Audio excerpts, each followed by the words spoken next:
여러분 안녕하십니까? 백만개미 한세구입니다. 4월 4일 월요일 시장 정리하겠습니다. 지난 주말에 뉴욕 시장이 그 강보합권 이상으로 3대 지수가 마감을 하기는 했지만 이게 이제 종가 무렵에 이렇게 끌어올려진 거기 때문에 이런 그 강력하지 못한 상승에 대해서 신뢰감을 좀 못 갖는 그런 상황이었죠. 그래서 우리 시장도 하락 출발을 했고 또 이제 진행돼 나가는 과정에서 시장이 조금씩 이제 상승으로 바뀌어가기는 했지만 뭐 전체적으로 보면 그렇게 활발한 움직임을 보였던 그런 시장은 아니다. 그냥 활발한 움직임이 없었던 월요일 시장이다 이렇게 볼 수 있습니다. 코스피 시장 같은 경우는 0.36%가 하락한 채로 출발을 해서 외국인들하고 기관들이 처음에 특히 이제 기관이 좀 강력하게 매도에 섰었습니다. 초반부에는. 그리고 이제 개인들만이 매수에 나서는 그런 모습이 계속 됐었습니다.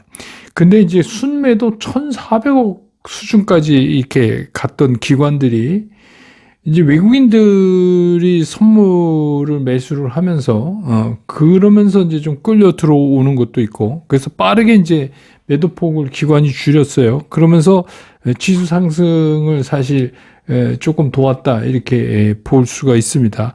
그래서 외국인들은 뭐 매도 우위를 500억 수준에서 시장을 쭉 따라가다가 마지막 종가 무렵에서 이제 바뀌는 그런 모습을 보였습니다. 그래서 뭐 어쨌거나 오늘 이제 우리 코스피 지수는 2757.90포인트로 마감을 해서 지난 주말보다 0.66% 상승하면서 끝냈습니다. 오늘 외국인들은 장 내내 이제 주로 2시 전까지 2시 반 전까지만 해도 매도 우위를 보이다가 끝에 이제 급격하게 방향을 전환하면서 231억을 순매수한 걸로 끝났습니다. 그리고 개인들은 6억 정도를 순매도했어요. 개인들이 장 출발할 땐 1,500 이상 순매수였는데 이렇게 오늘 이제 엇갈림이 있었습니다. 그 이유는 뭐 이제 여러분 아시지만 이제 장이 지수가 올라가면 개인이 좀 팔잖아요. 기관도 한 1,400억 정도 매도 우위에서부터 출발을 했는데 결국은 종가 무렵에는 마감은 124억 순매수를 한 걸로 오늘 시장을 마감을 했습니다. 그래서 오늘은 이제 그런 시장이었다. 그래서 오늘은 분명코 보기에 파생 상품과 연관지어서 매매를 한 걸 보고 오랜만에 이제 투신이 나타났어요. 그래서 오늘 투신이 한 294억 정도 순매수를 보여줬고, 그 다음에 이제 연기금이 226억을 순매도를 보여줬습니다. 이게 이제 오늘 특징입니다. 오늘 나타났던 특징입니다. 그 다음에 이제 코스닥 시장을 보면은 코스닥 시장도 약보합으로 출발을 했어요. 그런데 이제 빠르게 지수가 플러스로 바뀌어서 지수는 굉장히 빠르게 플러스 쪽으로 돌려놨습니다. 그렇지만 뭐 이게 뭐 지속적으로 강한 상승을 보였다 이런 것보다는 이것도 이제 개인들은 계속해서 매수 쪽에 서 있었고 외국인들은 좀 매도를 해나가면서 매도 우위의 폭을 조금씩 좁혀가는, 기관은 이제 코스피 시장과 마찬가지로 깊숙한 매도를 하다가 장이 끝날 무렵에 매도폭을 급격하게 축소시키는 이제 그런 모습을 보였습니다. 그래서 오늘 코스피 시장에서는 외국인들이 577억을 순매도했고요. 그 다음에 기관은 150억을 순매도했고 개인들은 918억을 순매수하면서 시장을 마감했고 오늘 코스닥 지수는 947.32포인트, 그래서 주말보다 0.72%가 상승을 하면서 시장을 마감을 했습니다. 오늘 이제 시장의 특징 보면 뭐 여러 가지, 오늘은 이제 이런 쪽에서 좀 참고할 만한 말씀을 많이 좀 드려야 될 것 같은데, 우선 이제 랭킹 1, 2, 3위가 오늘 다 올랐어요. 시가총액. 삼성전자는 200원 오르고 LG 에너지 솔루션은 1,500원, 2.45%. SK 하이닉스는 0.86% 이렇게 해서 시총 1, 2, 3위가 다 오늘 올랐습니다. 예, 근데 오늘 좀 보면은 삼성전자 같은 경우 외국인은 오히려 932억 순매도를 했고, 기관은 356억 매도를 했고, 개인들이 1270억을 샀어요. 그러니까 삼성전자는 오늘도 개인들이 사면서 주가를 200원 올린 상태로 끝냈습니다. LG에너지솔루션 같은 경우에 오늘 외국인들은 84억을 순매도했고 기관은 564억을 순매수를 했습니다. 기관은 연기금이 505억을 매수를 했으니까 뭐 거의 연기금이 다 샀다 이렇게 볼 수 있죠. 에너지솔루션은. 그리고 오늘 LG 에너지솔루션은 개인들도 463억을 순매도를 했습니다. 예. 그래서 오늘은 이제 연기금의 에너지 솔루션을 좀 올렸다 이렇게 보여지고요. SK 하이닉스 같은 경우는 외국인들이 157억을 순매수했고요. 기관들은 161억을 순매도했고 개인들은 6억 5천 정도를 순매수하는 그런 모습을 보였습니다.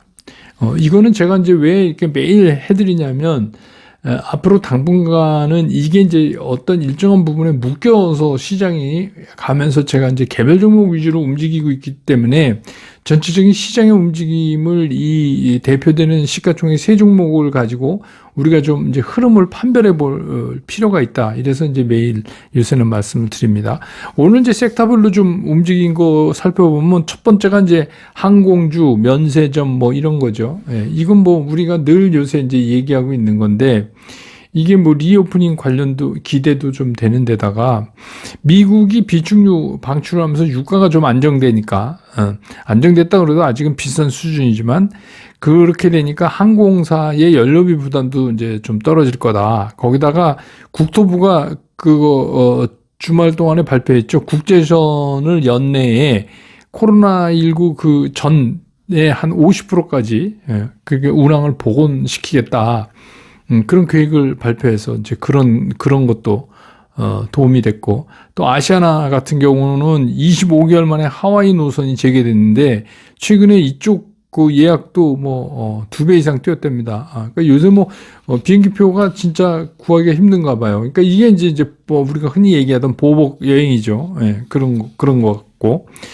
그다음에 이제 그 자주 말씀드려왔던 시멘트입니다. 시멘트는 제가 굉장히 여러 차례 거의 매일 말씀드리다시피 했는데 역시 이 시멘트가 많이 올랐는데 여기 이제 주요 원인이 늘 말씀드리던 그 유연탄 가격의 급등이에요. 유연탄 가격이 너무 많이 오른 데다가 그러다 보니까 이제 우리나라 시멘트 재고도 그냥 간당간당한 수준이랍니다. 지금 75만 톤 수준이래요. 그러니까 상당히 불안한 수준입니다. 그래서 뭐 실제로 공사 현장에서는 그 레미콘 구하기가 힘든가 봐요. 왜냐하면 레미콘 차들도 가서 막 대기해야 되는데 시멘트 물량이 적으니까.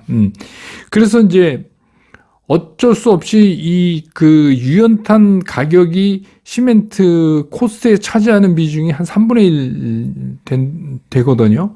그러니까 이제 이게 안정이 안 되니까 어쩔 수 없이 이제 시멘트 업계도 이번에 다시 이제 가격을 한 20% 추가적인 인상을 얘기를 하고 있어요. 그러니까 작년 7월에 한 차례 인상을 했어요. 5%인가? 뭐, 제 기억으로. 그런데 그 올해 이제 들어와서 10% 인상했잖아요.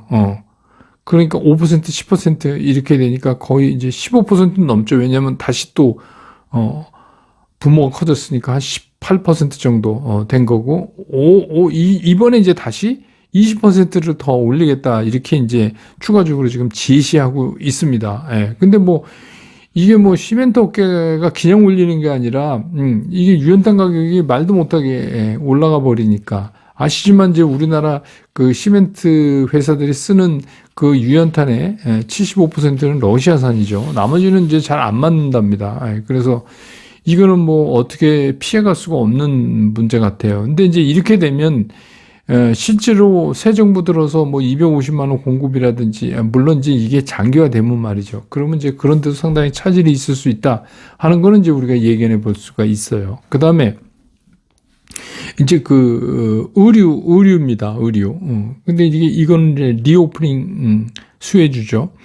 그래서 이제 뭐 리오프닝이 된다고 갑자기 그렇지 않겠지만 그래도 이제 뭐 마스크 벗고 이제 밖에 많이 다니고 이러니까 의류 수요가 이제 확대될 거를 기대하고, 특히 이제 여기에 중요한 거는 환율이에요.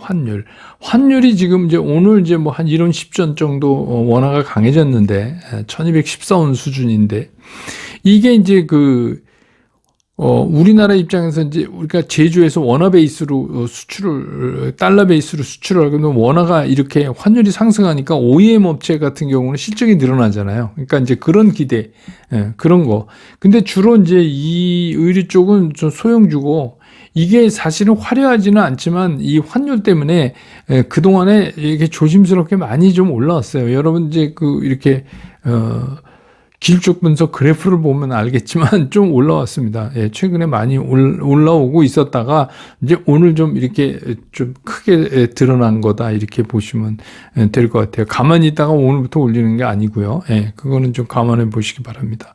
그 다음에 이제 개별 종목으로는 최근에 쌍용차 인수가 이제 무산됐다가 다시 이제 인수전에 참여한다는 그 소식을 알린 쌍방울, 광림 뭐 이런 데가 그냥 상한가 치고 있어요. 네. 근데 이게 참 어떻게 될지 그렇습니다. 이런 종목은 올랐지만 뭐라고 말씀드리기 좀 그렇네요. 그다음에 모나미가 화장품 사업에 진출한다는 소식으로 지금 7거래일째 상승을 계속 하고 있습니다. 네. 그리고 이제 크래프톤은 3월 말 주총에서 전체 자본잉여금 중에서 한 반에 해당하는 정확히 49.6%에 해당하는 2조 4,096억 원을 이거를 이익잉여금으로 전입했어요. 그러니까 이게 자본잉여금이라는 게 뭐냐면 주식 발행 초과금이겠죠. 뭐 주식 발행 초과금. 그래서 자본잉여는 바로 이게 이익잉여가 아니기 때문에 무슨 그 돈으로 배당을 한다든가 자사주 매입을 한다든가 할 수가 없어요. 그래서 지난번 이제 주총 때 이거를 이익잉여금으로 전입하고, 큰 자본 계정 변화는 없는데 이제 계정을 이렇게 바꾸는 거죠. 전입을 해서 그렇게 되면 어떻게 해요? 배당이나 이제 자사주 매입 같은 게 이제 가능하니까 그것 때문에 오늘 7.37%나 오르는 크래프톤이. 그러니까 왜 이러냐면 이게 이제 주주 달래야죠. 이거 뭐 상장하고 나서 그냥 내리박아갖고 상장할 때 청약하셨던 분, 그런 주주들은 지금 손해가 좀 많이 나고 있잖아요. 우리 사주 받은 직원들도 그렇고. 아마 이제 그런 의미에서, 지금 이제 한 4조 8천억 정도 이상 돈이 있으니까, 물론 이건 이제 자본잉여금이지 영업해서 본 돈은 아니지만, 그래도 이거를 이제 이익잉여로 전입한다. 이제 그런 얘기 때문에 오늘 그랬습니다.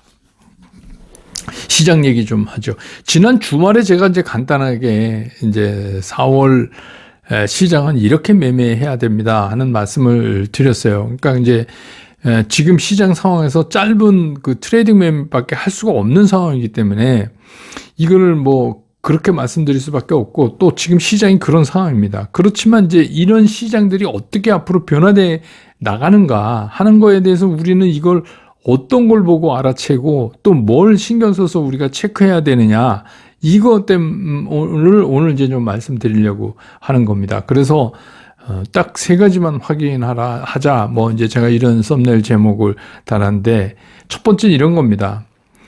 우리가 이제 트레이딩 하는 대상, 짧은 매매를 하려면 그럼 뭘 대상으로 짧은 매매를 하냐 하는 그 대상을 우리가 정해야 되잖아요. 근데 이제 저는 그 대상의 주요 키워드로 실적, 리오프닝, 정책 관련, 이렇게 이제 3가지로 나눠볼 수가 있어요. 그 안에 다시. 근데 이제 금년의 실적 장세는 아주 짧을 가능성이 있습니다. 왜냐하면 뭐 실적이 그렇게 대단하지 않다는 거 다 알고 있기 때문에 기대 실적보다 좋으냐 나쁘냐에 따라서 이제 주가가 영향을 받을 거예요. 그래서 이제 실적을 예상했던 것보다는 좋네. 이렇게 뭐 아주 그렇기 때문에 이게 강한 상승으로 끌고 가기는 좀 어려운 장이다. 오히려 굉장히 나쁠 줄 알았는데 의외로 시장 괜찮다. 실적이 괜찮다. 이래서 이제 주가가 예상을 뛰어넘는 그런 이제 상승을 보였다 이러면 오히려 이익을 좀 챙겨놔야 되는 거 아닌가 하는 생각도 할 수 있어요. 그래서 반면에 이제 이 실적에 관해서는 우리가 이런 걸 신경 써야 되는데, 앞으로 이제 나오는 어떤 이슈나 재료들이 엄청나게 좋아도 실적이 뒷받침 안 되는 종목은 일단은 조심해야 된다. 일단은 조심해야 돼. 왜 그러냐면 그냥 단순 이슈로 끌고 가다가 실적이 뒷받침 안 되면 이게 고꾸라질 때 못 빠져나와요. 예. 그래서 그냥 우리 흔한 말로 물리는 거죠. 예. 근데 실적이 있으면 어느 정도 리커버 할 때 나올 수가 있으니까 그런 거 조심하자. 그 다음 이제 리오프닝 관련인데, 코로나는 이제 이럴 것 같아요. 제가 의학 전문가는 아니지만 이게 추가적인 변종이 이제 항상 생기는 거 아닙니까? 바이러스라는 게. 그러니까 그게 막 나온다고 그래도 이제 치사율은 점점 떨어질 거고, 전염성은 좀 강해진다 그래도. 그래서 과거처럼 이렇게 거리두기 강력한 이런 걸로 돌아가기는 이제는 좀 힘든 것 같아요. 어떤 일이 있어도 다른 질병이 오기 전에는 코로나 갖고는.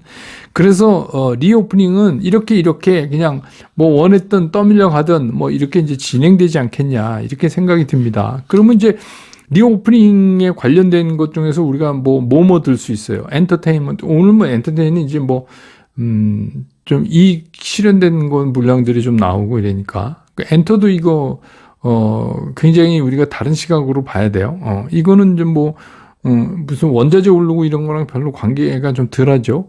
그래서, 그리고 이제 여기는 이제 NFT 같은 거를 새로운 패러다임을 탑재해서 이제 새로운 뭐를 만들 수 있다는 가능성이 많기 때문에, 그리고 이제 오프라인 콘서트, 4월 레인보레인가요? LA에서, 방탄소년단, 콘서트 하잖아요. 오프라인 콘서트를. 그러니까 이제 그런 것들. 그 다음에 이제 지금 우리 얘기되고 있는 항공, 여행, 면세, 화장품, 이런 겁니다. 그러니까 이런 것들이 이렇게 들쭉날쭉해서, 이것도 제가 늘 말씀드리지만 이게 트레이딩이라는 게 뭐예요? 그러니까 생각보다 좀 이렇게 이익 나면 또 일부 털어내면서 이렇게 해서 또 빠지면 사고 이런 걸 해야 된다는 거죠. 근데 이제 리오프닝도 우리가 신경 안 쓸 수 없다. 그 말씀을 드리는 겁니다. 그 다음에 이제 정책 관련주예요. 정책 관련주. 이건 이제 지금 원전 이외에도 정책 관련 많죠. 또 건설주 또 이렇게 오늘은 좀 빠지지만 또 이거 오늘은 이제 시멘트 영향도 좀 있죠. 근데 어쨌든 간 이런 정책들이 이제는 그냥 옛날부터 얘기하던 게 아니라 이제 보세요. 한덕수 총리 지명이 됐잖아요. 새로운 정부의 총리로. 그러면 이제 후속적으로 계속 장관이니 뭐니 이제 입각 명단이 계속 공개되고, 그러면 이제 입각 명단에 따라서 구체적으로 정책을 앞으로 어떻게 펴나가되는 게 굉장히 구체화돼서 나올 가능성이 상당히 높은 거예요. 그러니까 여러 부문에 이제 그런 게. 그래서 그에 따르는 정책 구체화 과정에서 어떤 종목들이 수혜를 받는가, 이런 거는 우리가 좀 이제 체크해 볼 필요가 있는 거예요. 그것도 이제 대상으로 볼 수가 있어요. 그래서 실적, 리오프닝, 정책, 이렇게. 그 다음에 이제 두 번째 우리가 체크해야 될 체크 포인트는 요새 얘기 많이 되고 있는 장단기 금리 역전의 문제예요. 그래서 이거는 이제 의견이, 제가 이제 8.15 모니터링이 다른데 김 작가님은 나가서 여기에 관한 얘기를 많이 했는데, 이제 이거를 여러분들이 기억을 꼭 하셔야 돼요. 이게 뭐냐 하면, 지금 이 논리를 자꾸 장단기 금리가 역전됐는데 이번엔 다를 것이다. 그래서 맞냐? 그래서 장단기 금리의 역전이 있은 후로부터 얼마 뒤에는 반드시 경기 침체가 왔다. 그런 것들에 대한 게 맞냐? 이번엔 틀릴 것이다. 이게 중요한 게 아니에요. 주식시장에서. 그러니까 우리가 항상 실수하는 게, 괜히 이런 가부, 맞냐 틀리냐에 몰입돼 버리면 시장을 정확히 볼 수가 없어요. 그러니까 우리가 중요한 건 뭐냐면, 이게 조심해야 될 포인트냐 아니냐를 따지는 거예요. 근데 이거는 분명히 조심해야 될 포인트예요. 누구 말이 맞냐 안 맞냐 그거 지금 우리가 어떻게 알겠어요, 그거를. 그렇지만 이게 투자하는 사람 입장에서 굉장히 신경 써야 되는 게 분명하다는 말씀이에요. 근데 이제 2년, 10년은 이미 역전됐잖아요. 근데 2년, 10년만 역전돼 갖고 이게 장단기 금리가 역전 현상을 이뤄내서 곧 경기 침체가 온다 이렇게 얘기할 수 없어요. 또 한 가지가 있는데 그게 이제 3개월하고 10년 아니에요. 근데 여러분 아시면 3개월은 있지만 극초 단기 아닙니까? 그러니까 3개월 금리라는 경우는 거의 이제 정책 금리하고 영향을 많이 받아요. 그러면 지금 이제 10년이 보통 지난 주말에 어떻게 끝났어요? 2.38인가요? 그러니까 한 2.4 잡잔 말이에요. 10년 그 채권의 레이트를 2.4 정도. 그럼 지금 이제 3개월이 한 0.5 정도 되니까 아직은 아니란 말이에요. 이 3개월 10년에서는 역전 현상이 안 일어난 거예요. 근데 2년 10년에는 일어났지만 2년 10년 있다고 그렇게 되지 않고 이 두 개가 맞물리면 이제 진짜 조심해야 되는데 그러면 예를 들어서 10년 금리 2.4까지 3개월 금리가 언제 따라갈 거냐. 그거는 이제 조금 전에 제가 말씀드렸지만 3개월 금리라고 그러는 게 초단 금리이기 때문에 정책 금리에 따라가니까 연준이 이제 실질 금리를 막 올해 이제 여러 차례 올릴 거 아닙니까? 이렇게 해서 얘네들이 한 2.4, 2.5 이 수준 가는 게 언제냐? 그럼 이제 연말로 보자 이거죠. 연말로. 그거는 이제 뭐 연준이 어떤 폭으로 올리는가에 따라서 우리가 이제 수정할 수 있지만 한 금년말로 가상하자는 거죠. 지금 추세로 간다면 그쯤 됐을 때 거기서 역전 현상이 일어나느냐 안 일어나느냐. 그럼 두 개가 다 역전 났다. 그러면 조심해야 돼요. 일단은. 그러면 그러다가 뭐 과거에 보면 길게는 2년, 짧게는 6개월, 1년 그 사이에 이제 경기 침체가 왔다 이겁니다. 그러면 뭐 제가 자주 쓰는 말이지만 뭐 한양이 뭐 무섭다고 과천부터 길 필요는 없죠. 주식시장은 그런 데는 아니니까. 그렇지만 그 두 가지가 다 그런 현상을 난다면 그때는 우리가 조금 생각을 달리해 봐야 된다. 그러니까 뭐요? 이 두 가지가 다 역전되는지를 어떻게 해요? 매일 체크해야 된다. 매일 체크해야 된다. 물론 제가 여러분하고 같이 하겠지만 이게 두 개가 다 그렇게 되면 조금 긴장해야 된다. 뭐 맞다 안 맞다 이걸 따질 일이 아니라는 거죠. 그런 거죠. 그러니까 이제 두 번째는 장단기 금리 역전, 첫 번째는 어떤 대상으로 트레이딩을 할 건가. 이게 이제 4월에 체크해야 될 거로 지금 말씀드린 겁니다. 그럼 마지막으로 뭐냐? 종전. 러시아 우크라이나 종전을 하는데 제가 그랬잖아요. 종전보다 더 중요한 게 러시아에 대한 제재가 어떻게 완화되느냐. 만약에 뭐 종전을 하든 말든 종전도 뭐 빨리 해야죠. 자꾸 사람이 다치니까. 그렇지만 이제 이 시장 입장에서 보면 종전보다 더 중요한 게 러시아에 대한 제재가 어느 속도로 어떻게 빨리 해지가 되느냐. 그게 만약에 늦어진다. 그러면 우리가 이제 매일 체크하는 대형주 있잖아요. 이거는 좀 피해서 해야 돼요. 외국인들이 안 사요. 그렇게 되면 그 얘기는 무슨 얘기냐면 외국인들이 우리나라를 안 사요. 우리나라를. 그러니까 뭐 지금 시가총액 랭킹 1, 3위에 있는 것들을 산다는 거는 우리 한국을 산다는 건데 여러분 생각해 보세요. 그러면 원자재 시장이나 그런 거가 안정 안 되고 곡물은 상당히 오래 갈 것 같다는 지금 느낌이 들어요. 곡물은 왜냐하면 뭐 이게 금방 이렇게 뭐 제재 풀린다고 뭐 갑자기 땅에서 막 밀이 막 나고 이런 거 아니잖아요. 이미 이제 곡물은 좀 오래 갈 것 같고 그다음에 이제 에너지 문제 이런 것들이 해결이 안 되면 우리 같은 산업 구조를 가진 나라가 매력적으로 외국인들한테 보이겠어요? 제가 외국인이라도 그렇게 안 할 거예요. 차라리 무슨 자원이 많은 무슨 인도네시아 이런 거 사죠. 왜냐하면 같은 이머징 마켓이기 때문에 그 사람 눈에는 다 똑같이 보여요. 우리는 아니라고 생각하지만. 그러니까 그게 만약에 안 됐다 그러면 어떻게 해요? 그러면 대형주는 피해서 있다. 그게 될 때까지 대형주는 조금 피해서 있어야 된다. 이 세 가지를 4월엔 이 세 가지를 체크하셔야 돼요. 이 세 가지를 체크하면 나머지는 그냥 돼요. 근데 이걸 안 하고 그냥 어떤 종목서부터 출발해서 시장을 보기 시작하면 시장이 막 헷갈리는 거죠. 그러니까 이 세 가지를 체크하고 그 다음에 내려가면서 거기서 대상을 찾고 이렇게 하면 오히려 좀 쉬워지지 않을까 이런 생각이 듭니다. 그래서 오늘은 4월의 체크포인트 3개에 대해서 말씀드리는 시간을 가졌습니다. 내일 또 시장 끝난 다음에 다시 여러분 곁으로 돌아오겠습니다. 여러분 고맙습니다.